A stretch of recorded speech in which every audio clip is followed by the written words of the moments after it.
Allez, bonjour à tous, c'est Romain pour la main à l'appât. Aujourd'hui on est en direct du lac du Tauler pour une petite partie de pêche au feeder. Je vous propose de regarder comment ça se passe, cette technique redoutable. Let's go!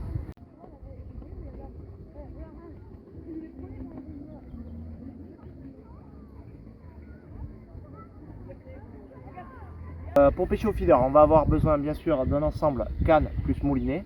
La particularité des cannes feeder, c'est que le sillon est fluo et extrêmement souple, c'est le sillon plein. On parle de kiver type. Moulinet, petite taille pour pas que ce soit très lourd, qu'on peut garnir soit en nylon d'environ 24 centièmes, soit en tresse de 10-12 centièmes. Ensuite, on va avoir besoin d'une pique pour poser sa canne en V, des seaux et des bassines pour l'appât, une boîte pour mettre tout son petit matériel, les hameçons, les dégorgeoirs, les ciseaux, etc.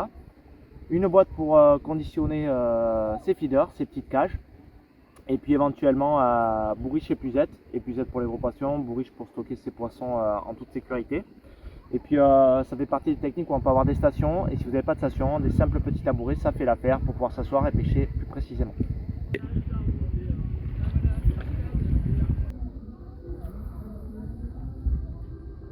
Alors au niveau de la pêche au feeder, il y a énormément de montages possibles.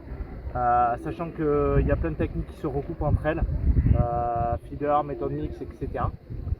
Celle qu'on vous conseille pour débuter, c'est tout simplement l'utilisation d'un montage avec une potence, une agrafe et une cage. Cage, différentes tailles, différents grammages selon la puissance de la canne, la profondeur du lac, la quantité d'amorce qu'on peut mettre dedans. Et ensuite un petit tablier rolling pour éviter de vriller le fil, un bas de ligne tout simplement. Avec au bout du bas de ligne, et bien traditionnellement un petit hameçon. Un gros gardon.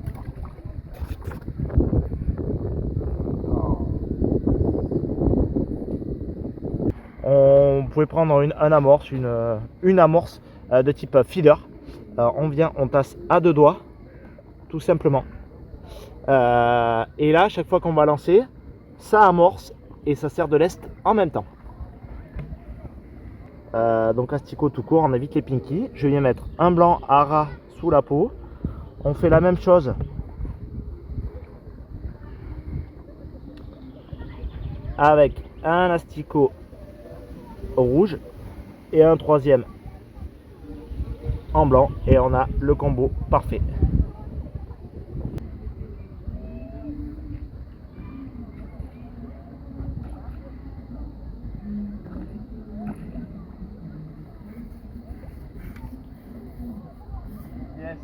Alors la question que vous allez nous poser, c'est mais comment on sait qu'on a une touche? Alors là il suffit de regarder l'extrémité de la canne, le sillon qui est coloré, qui est fluo et qui va se mettre à bouger, à vibrer ou à complètement à se détendre. Mais c'est lui qui nous permet de savoir s'il y a un poisson. Donc il faut être focus non pas sur le flotteur mais sur le sillon de la canne. Alors pour conclure, juste ce petit la main à l'appât. La pêche au feeder, vous avez vu, c'est assez ludique, pas trop long à mettre en place, pas besoin de beaucoup de matériel.